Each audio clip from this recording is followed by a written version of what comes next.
नमस्कार, मैं निशिम सिद्दीकी। कहते हैं ना, प्रतिभा कब किस में, हुनर तक किस तरह आ जाए, बस देखने देखे फ़र्क है। लेकिन उस प्रतिभा को उच्च स्तर तक या सार्वजनिक लाने में शासन जितनी मददगार बन जाए, इतनी कि लोग उसके हुनर को, प्रतिभा को पहचानने लगें और उसके हुनर प्रतिभा से अगर कोई काम होने लगे तो ये कारगर हो जाता है। लेकिन ये देखने को नहीं मिलता। कई लोग ऐसे अभी भारत में जन्मे हैं, प्रतिभाशाली हैं, करना तो बहुत कुछ चाहते हैं, लेकिन एक सही स्टेज नहीं मिल पाता है, ना कर पाते हैं। कई खोजें ऐसी भारत में हुई हैं जो अभी विश्व स्तर पर नहीं हो पाई। कई रिकॉर्ड ऐसे हैं जो नहीं हो पाए। ऐसे ही जो खूबियों के साथ एक युवा वैज्ञानिक जनपद जालौन, बुंदेलखंड के जनपद जालौन उरई में हैं, जिनकी प्रतिभा को निखारने के लिए प्रशासन शासन ने अभी तक कोई कड़े ऐसे कदम नहीं उठाए जिनके उन प्रतिभा को राज्य स्तरीय या पूरे भारत स्तरीय, जो राष्ट्रीय स्तरीय पे पहुंचाया जा सके। उन्होंने ऐसा नहीं है, जनपद स्तर पर विश्व रिकॉर्ड कई हासिल करे हैं। शिक्षा से लेकर अपनी तकनीकी से कई ऐसी खोज कर दी हैं जिसका वैज्ञानिक भी कभी कल्पना नहीं कर सकते हैं। ऐसी हम अपने मन से नहीं कह रहे हैं, हम उनके आज जो सबूत के साथ जो उन्होंने कर दिखाया है वो भी दिखाएंगे। बस देखते रहिए न्यूज क्रांति और मुलाकात करवाते हैं उन युवा वैज्ञानिक से। उनके दिमाग में आखिर ऐसा क्या चला कि उन्होंने विश्व स्तरीय रिकॉर्ड बना कर रख दिए।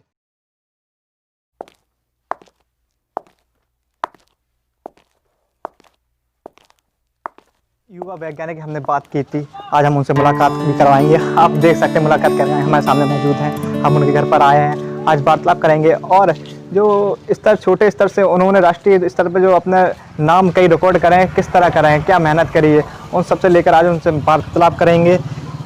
सामने तो आप देख ही सकते हैं, नाम भी हम उन्हीं से पूछेंगे, हम नहीं बताएंगे, हम अच्छाई नहीं करेंगे, उनसे पूछेंगे, क्योंकि जब उन्होंने विश्व स्तर पर रिकॉर्ड बनाए हैं तो कुछ ना कुछ खूबी होगी। जी, आपका बहुत बहुत स्वागत है। पहले पूरा नाम के साथ आप बताइए। जी, पहले तो मैं आपका इस धरती पर और हमारे घर पर आए हुए हैं, आपका मैं सम्मान से शुक्रिया अदा करता हूं। दूसरी बात, मेरा नाम दिनेश कुमार युवा वैज्ञानिक के नाम से यहां पर जाना जाता है। मैं पंचायती राज विभाग में एक सफाई कर्मचारी के पद पर कार्यरत हूं।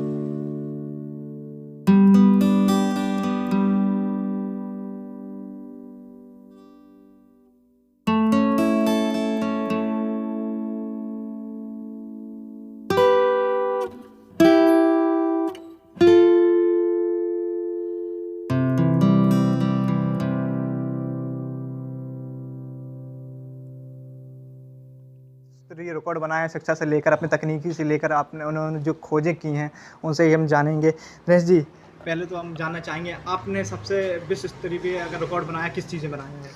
हमने विश्व रिकॉर्ड जो बनाया है, हाई स्कूल करीब 7 विषयों से अलग अलग व्यक्तिगत परीक्षा दे करके 7 बार हाई स्कूल पास किया है, जिसका एक विश्व रिकॉर्ड बन के तैयार हुआ है। अच्छा, जनपद या अन्य जो रिकॉर्ड बनाए हैं उनमें से कोई खास रिकॉर्ड आपका बड़ा? जी, ये मेरा वैसे तो हमारे आविष्कार तमाम चल रहे हैं, लेकिन जो विश्व रिकॉर्ड बना है वो सिर्फ शिक्षा के क्षेत्र में है। और हाई स्कूल 7 बार पास करने के बाद माध्यमिक शिक्षा परिषद के द्वारा उन लोगों ने वो जानकारी ली। जानकारी लेने के बाद हमारा नाम उसमें अंकित किया, जिसमें विश्व रिकॉर्ड बन के तैयार हुआ और जो हमें प्राप्त हुआ है। तो अन्य क्षेत्र में शिक्षा में आपने कितना हासिल किया? अन्य क्षेत्र में कहाँ तक पढ़े हैं? मैंने वैसे हाई स्कूल 7 बार किया है और इसके अलावा BA, MA, ITI 3 बार, कम्युनिकेशन और आपका B फार्मा इनकम्प्लीट है बहरहाल, और तमाम ऐसी डिग्रियां हासिल करने के बाद बुंदेलखंड की जो शिक्षा है वो हमने प्राप्त करी। एक सरकारी पद पे भी आप कार्यरत हैं? जी, मैं पंचायती राज विभाग जालौन में विकास खंड डगोर पर सफाई कर्मचारी के पद पर कार्यरत हूँ। हमने इसे सुना है जनपद के लोगों के या आपके जो माध्यम से भी मालूम हुआ है कि आपने कई ऐसी खोजें करी हैं जिसका अगर देखा जाए तो विश्व स्तर पर रिकॉर्ड बन सकता है। इसको लेकर आपने क्या प्लानिंग करके खोजें करी हैं, इतना समय कैसे निकाला?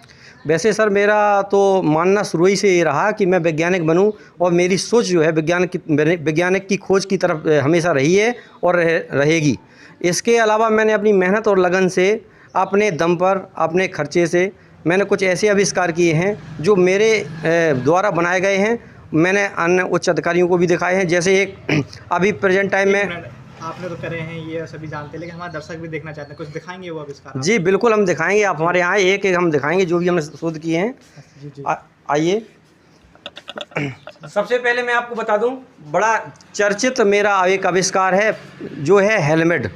जब तक आप हेलमेट नहीं लगाएंगे 2 पहिया वाहन किसी भी प्रकार से स्टार्ट नहीं होगी। और ये प्रेरणा, ये प्रेरणा मुझे उस समय हुई जब मैंने देखा कि हमारे यहाँ रोज़ रोज़ बिना हेलमेट के एक्सीडेंट होते हैं, और एक्सीडेंट होने के बाद कहीं ना कहीं आदमियों को क्षति के साथ साथ मृत्यु के साथ प्राण गंवाना पड़ते हैं। मैंने जब देखा, इसका शोध किया कि कोई ऐसी व्यवस्था बनाई जाए जिससे हेलमेट लगाया जाए और उनकी मजबूरी बन जाए। इस मजबूरी को देखते हुए मैंने एक हेलमेट का निर्माण किया है, जो जब तक आप सर पर धारण नहीं करेंगे गाड़ी स्टार्ट नहीं होगी, तो आपकी मजबूरी हो जाएगी। इससे पुलिस प्रशासन को भी बहुत सहयोग मिलेगा। हेलमेट दिखाएं किस तरह क्या काम करता है, क्या खासियत है? जी, मैं हेलमेट दिखा रहा हूँ। ये एक हेलमेट है जी। और हेलमेट की एक तकनीकी ये बनाई गई है कि इसको सर पर धारण करने पर ही टू व्हीलर वाहन स्टार्ट होगा। इसमें जैसा कि आप देख रहे होंगे, ये लाइटें, हाँ, ये लाइट लाइटें लगाई हुई है। अक्सर क्या समस्या आती है हम लोगों के बीच में, यदि हम किसी हाईवे पे खड़े हुए हैं या किसी रोड पे खड़े हुए हैं और रोड पर कभी फ़ोन आ जाता है या किसी कारणवश हमें गाड़ी रोकना पड़ती है, तो अंधेरे में गाड़ी दिखाई नहीं देती लोगों को और विधि विधान से टक्कर हो जाती है और आदमी मौत के घाट उतर जाता है। इसमें आप लाइट जला लेंगे तो इसमें काफ़ी दूर तक का बड़ी तेज़ रोशनी है, जो आप लाइट के माध्यम से उसको अंकित कर सकते हैं कि हम यहाँ पर भी ये गाड़ी से अटैचमेंट जी। इसका एक वायर लगाया हुआ हमने, जो ये वायर कनेक्ट हो जाता है गाड़ी से, इसकी लाइट में करंट पहुँच जाता है। और यहाँ एक स्विच देख रहे हैं आप, ये स्विच काम करता है। जब आप लाइट जलाना चाहें जब जलेगी और बंद करना चाहें तब बंद हो जाएगी। ये डोरी जो आपने जो दिखाई थी किस तरह काम करती है? डोरी क्या लगाना पड़ता है इसमें? इसमें एक चाबी की फिर आवश्यकता होगी या नहीं होगी? सर, इसमें एक सॉकेट लगा रहता है जो गाड़ी में फिट हो जाता है। उससे इसका जो सर्कुलेशन, लाइट का सर्कुलेशन है वो जाके स्टार्ट करने के लिए गाड़ी में तैयार हो जाता है। गाड़ी की जी, आपने जो कागज लगा रखे हैं ये क्या है? अच्छा, इसके कागज़ के लिए एक और बहुत बड़ी प्रॉब्लम है हमारे यहाँ पर, प्रदेश में नहीं पूरे देश में ही है, कि कभी कभी हम कागज़, ड्राइवर लाइसेंस वगैरह वगैरह भूल जाते हैं या गाड़ी में नहीं रख पाते हैं। तो हमने ये सिस्टम बनाया है कि जितने भी गाड़ी के डॉक्यूमेंट हैं, ड्राइवर लाइसेंस हो या आपका सेल लेटर हो या रजिस्ट्रेशन हो, तो हमने इसी में चिपका रखे हैं सब। जब आगे आने वाली जो कंपनियां होंगी इसमें लेमिनेशन करके देंगी तो उससे एक आईडी प्रूफ हो जाएगा और कागज़ की रोज रोज का झंझट खत्म हो जाएगा। अच्छा, हम खास ज़्यादा कुछ नहीं तो खास इसमें जो पुर्जे हैं वो जानना चाहेंगे, क्योंकि हम ना चाहें आपकी नकल कोई करे जी। इसमें खास ऐसा क्या पुर्जा है ऐसे जैसे आपने लगाया कि गाड़ी तभी स्टार्ट होगी जब हेलमेट लगाएं?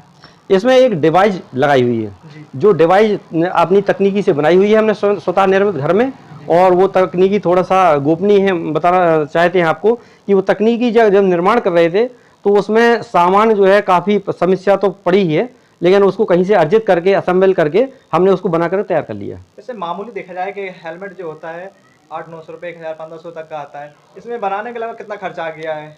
इसमें मेरी तकनीक के अनुसार करीब 200 रुपया खर्च आया है। हेलमेट के अलावा 200 रुपये यदि और खर्च कर दिए जाए तो ये तकनीकी विकसित हो सकती है। नहीं, ऐसे आपने जब हेलमेट बनाया तो सामान अर्जित करने के लिए कई कठिनाई होने पड़ेगी। अगर सरकार या शासन इस पर गौर करता है, ऐसे कोई हेलमेट का निर्माण करता है, तो कितने तक का हेलमेट बन के तैयार हो सकता है? मेरे ख्याल से यदि सरकार इसमें एक्शन ले ले तो ये 500-600 रुपये से ज़्यादा नहीं होगा हेलमेट। अच्छा जी। इसमें और भी कुछ खूबी हो सकती है हेलमेट के साथ? जी, इसमें और भी यदि हमें कोई अच्छा संस्थान मिल जाए या सहयोग सहायता किसी उच्च अधिकारी का या सरकार, उत्तर प्रदेश सरकार हो या भारत सरकार हो, हमें थोड़ी सुविधा सुलभ हो जाए तो इसमें हम बहुत कुछ कर सकते हैं। तो जैसा कि अभी तक आपका सहयोग किसी ने नहीं किया? नहीं, अभी तो सहयोग खैर ज़्यादा किसी ने नहीं किया। हमारे माननीय जिला पंचायत राज अधिकारी अभय यादव जी हैं, उन्होंने बड़ा भरोसा सहयोग दिया है और जब भी हमें ज़रूरत पड़ी तो अपने लेटर को तत्काल अग्रसर किया है और जो भी जहाँ भी समस्या आई है उन्होंने हर कदम सहयोग करने के लिए हमें वो दिया है, आश्वासन दिया है। जिस तरह आपने पैसे जो आपने लगा रहे हैं तो घर से लगा रहे हैं या फिर कहीं अन्य जगह से भी कोई संस्था या लोग मदद कर रहे हैं आपकी? जी सर, मैं बता दूं आपको कि ये खर्च के लिए बात आई है तो मुझे इस खर्च के लिए एक सफाई कर्मचारी की नौकरी करना पड़ी। वैसे पैसा नहीं था मेरे पास, और ये क्या है, जब इन्वेंशन होता है तो इन्वेंशन क्या है, अधूरी बात होती है और नया रास्ता होता है। उस नए रास्ते को हर आदमी नहीं जान सकता है क्योंकि वो लगभग 90% फेक होती है। हो सकता है कि सफल हो ना हो, तो इसमें कोई पैसा लगाने को साधारणतः तैयार नहीं है।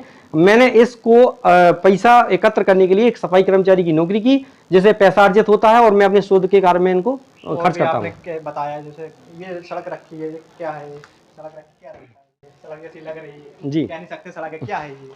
ये सर मैं बता दूं जी कि कुछ समय पहले एक पॉलीथीन का एक अभियान चला था कि भारत से पॉलीथीन मुक्त की जाए, लेकिन जब मैंने उसमें आंकलन किया कि यदि पॉलीथीन बंद कर दी जाएगी तो इसमें हजारों आदमी बेरोजगार हो जाएगा, क्योंकि कंपनियां बंद कराने पड़ेंगी, उनका तमाम मुआवजा देना पड़ेगा, भारत सरकार पर बहुत सारा बड़ा बोझ पड़ सकता है। मैंने इस तकनीक को विकसित करने के लिए, और इस तरफ एक बार देखा तो पॉलीथीन घातक बनी चली जा रही थी, मैंने इस पॉलीथीन को रिसाइकिल करने के लिए कुछ ऐसी तकनीकी का प्रयोग किया है जो आपकी रोड बनकर तैयार होती है, कुछ केमिकल कुछ फिजिकल अपना इन्वेंशन करके ये रोड बना के तैयार की है। ये रोड बनाने से करीब काफ़ी फ़ायदे हैं जो मैंने लिख रखे हैं और उच्च अधिकारियों तक। गलती नहीं है, किस तरह गलाया गया है इसको, ये तो खैर सीक्रेट फार्मूला है मेरा कैसे गिलाई है, लेकिन इस जो तकनीकी है उसमें पूरी डिजॉल्व हो जाती है प्लास्टिक। अच्छा, जो आपने बनाई है सड़क, ये कहाँ तक कारगर हो सकती है अगर सरकार द्वारा इसको अन्य सड़कों प्लास्टिक जो है बनाई गई सड़कें तो उससे मजबूत होगी या कमजोर रहेगी ये सड़क? मेरा मानना यूं है कि जो सरकार आज के युग में पीडब्ल्यूडी बना रही हैं या तमाम रेलवे तमाम विभाग बना रहे हैं, उससे कम से कम दोगुनी टिकाऊ बन सकती है ये सड़क। जी सर।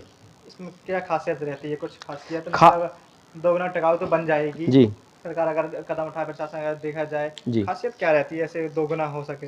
खासियत ये है कि हमने कुछ ऐसे इसमें केमिकल इन्वॉल्व किए हुए हैं गलाने के लिए। जी, गलाने के लिए, और वो कंसंट्रेट रूप ले लेती है। वो कंसंट्रेट ये है कि जितना इसमें वेट पड़ेगा, जितना इसमें रगड़ पड़ेगी, उतनी ही ये मजबूत होती चली जाएगी। तो आपने ये इस उच्च स्तरीय जो अन्य जगह है शासन प्रशासन को बताने की कोशिश करी कि ये कारगर हो सकती है? जो आपकी जो सड़कें हैं, गड्ढा मुक्त अभियान चला रहे हैं, तो 2 मिनट में भरते हैं गड्ढा, तो शाम को भरे सुबह खत्म हो जाता है। जी जी। तो बताया नहीं कि सड़क है कारगर साबित हो सकती है जी सर, एक्चुअली मैं आपको बता दूं कि ये नया मार्ग में पहले भी बता चुका कि नया रास्ता है बनाने के लिए, हर ना तो कोई व्यक्ति इसको अपने संज्ञान में ज़्यादा लेना चाहता है। कुछ समय पहले माननीय हमारे डीएम साहब थे राजीव अग्रवाल जी, उन्होंने बड़े इंटरेस्ट के साथ इस सड़क को प्रदर्शन को देखा और आप एक्सीएन पीडब्ल्यूडी एक्सीएन को फ़ोन करके कहा कि भाई ये सड़क कहीं ना कहीं बनवाई जाए, लेकिन उस सड़क के लिए जेई साहब को आदेश दे दिया गया। जेई साहब ने ठेकेदार को आदेश दे दिया। ठेकेदार साहब कहते हैं कि जब हमको ये फार्मूला बताइए कि कैसे बनाइए, फिर हम अपने स्तर से इसको बनाकर तैयार करेंगे। वो पॉसिबल नहीं था। ऐसे आविष्कार करे हैं, देखते रहिए, हम दिखाते हैं और क्या आप खासियत आविष्कार करे हैं। आपने बताया कई आविष्कार करे हैं, 7-8 आविष्कार बताए थे। जी जी। उसमें कुछ खास और कोई आविष्कार?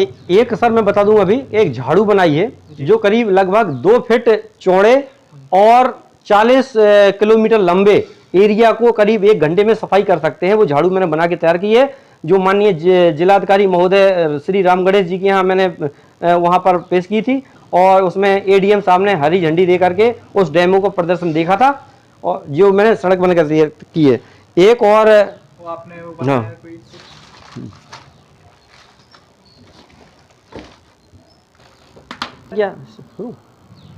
एक छोटा सा उपकरण और बना के तैयार किया है, जो मैंने अभी कुछ समय पहले मैं एक गांव गया था। गांव में 2 बच्चे गाड़ी बाइक पर बैठे थे, उनकी पत्नी थी और उनका पति गाड़ी चला रहा था, लेकिन गर्मी में उनकी गाड़ी पंचर हो गई। गर्मी में जब गाड़ी पंचर, बड़ी समस्या का सामना करना पड़ा। बेचारे बच्चे पैदल चल रहे थे और उनके साथ सामान भी था, बड़ी कठिनाई का सामना करना पड़ा। मैंने जब इस स्थिति को देखा तो तुरंत दिमाग लगाया कि कोई ऐसी तकनीकी बनाई जाए कि इनकी समस्या का निजात जल्दी पाया जा सके। मैंने देखा कि ये एक तकनीकी बनाई हुई है। ये तकनीकी ऐसी है कि जाकर के आप पहिए की जो स्विच होती है, बाल होता है, उसमें फिट कर दीजिए। मैं अभी बताऊंगा गाड़ी में चल के, और ये साइलेंसर में लगा दीजिए इस तरफ।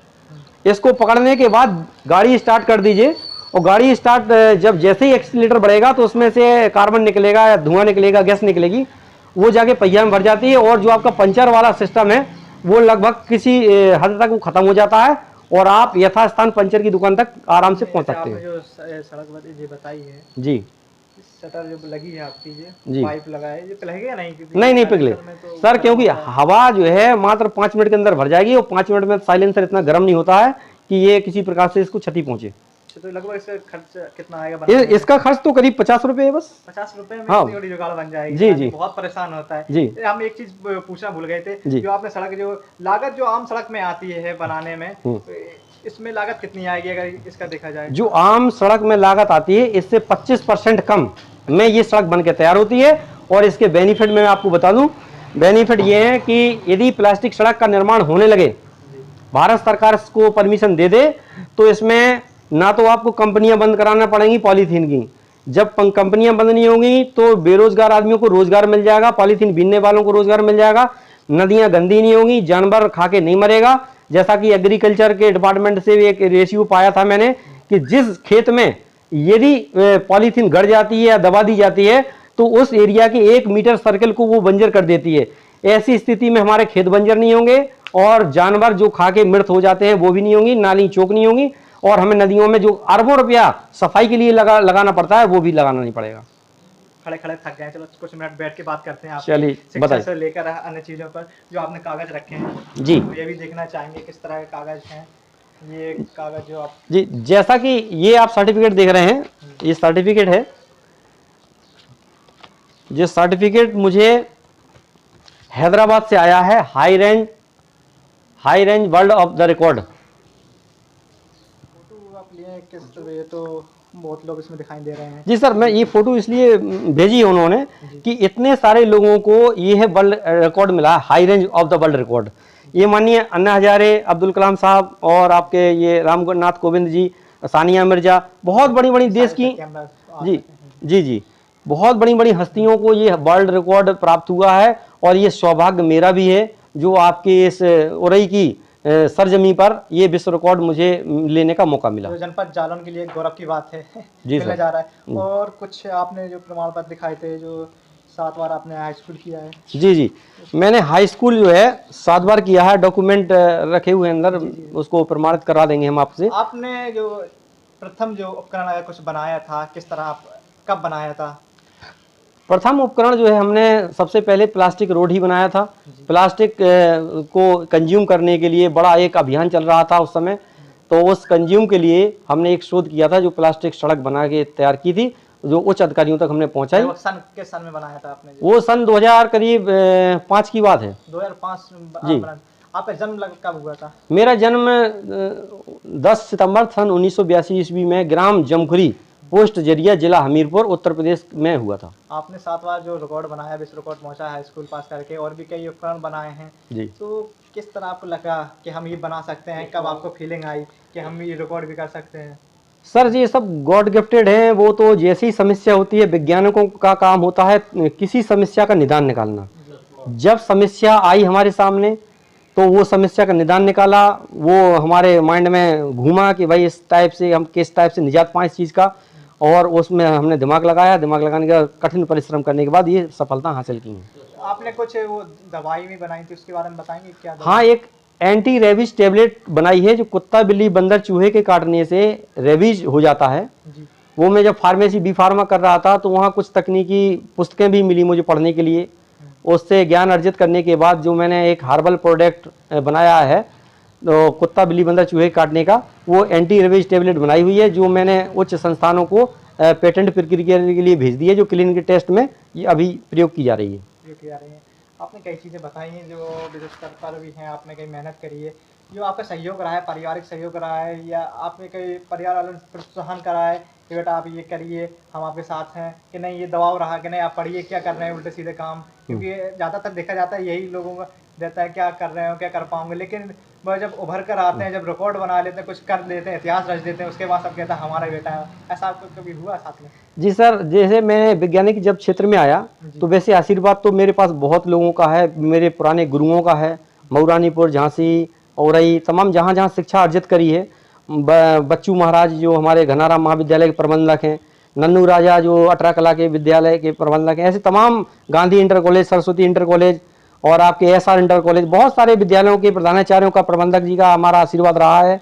और प्रेजेंट टाइम में अभी एक young warriors marshal of art के अमित मोदक जी एक प्रबंधक हैं जो राष्ट्रीय अध्यक्ष भी हैं, उनका भी विश्व रिकॉर्ड है। वो संस्था हमारे सामने आई और उन्होंने पूर्ण सहयोग करने का मन बना लिया है। लेटर भी हमारे पास आया है। लेकिन शुरू से, बचपन से ही हमारे जो दादाजी थे वो स्वामी ब्रह्मानंद जी के बहुत अच्छे भक्त थे, और स्वामी ब्रह्मानंद जी माननीय इंदिरा गांधी जी की और बीपी गिरी राष्ट्रपति के पक्के शिष्य थे। आप जो मेरे दादाजी जब शाम को बैठते थे तो कथा कहानियाँ बड़े बड़े वैज्ञानिकों की सुनाया करते थे, लेकिन उस समय मेरी उम्र कम थी, शिक्षा कम थी और मेरे पास कुछ धन अभाव था।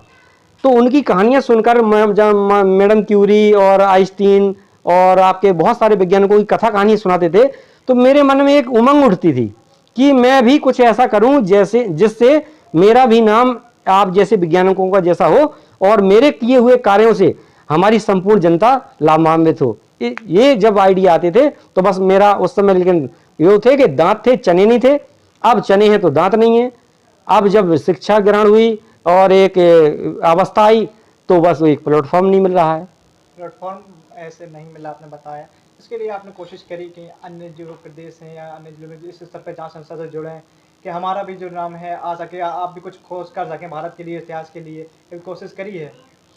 हमने तमाम संस्थानों को भी लिख करके दिया है, प्रोडक्ट भी भेजे हैं, लेकिन वहाँ कहीं ना कोई परेशानी आ जाती है भाई। या तो कहीं अदर कंट्री में बुलाया तो इतना किराया भाड़ा होता है कि आदमी सोच नहीं सकता है, या किसी लोगों ने ये कहा कि भाई ऐसा करिए आप फार्मूला हमको दे दीजिए, जो भी मेहनत हो आपसे ले लीजिए, लेकिन वो भी पॉसिबल नहीं है।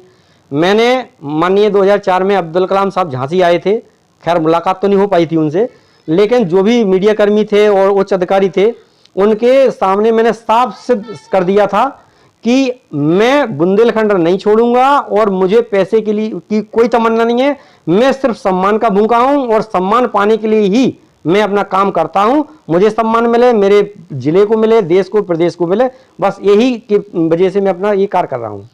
आपका हौसला देखा है, बहुत अफजाई है, हौसले टूट नहीं रहा, कैसा भी। आप एक सफाई कर्मचारी भी हैं, आपने बताया जिस तरह, तो आपको कभी लगता नहीं कि हम इतने बड़े मतलब साइंटिस्ट के रूप में आपको खुद लगता है कि हैंगे हम कुछ कर दिखाएंगे, तो मनोबल कहीं कमज़ोर नहीं हुआ कि हम सफाई कर रहे हैं और हम इतने बड़े ये हैं, कभी लगा नहीं आपको?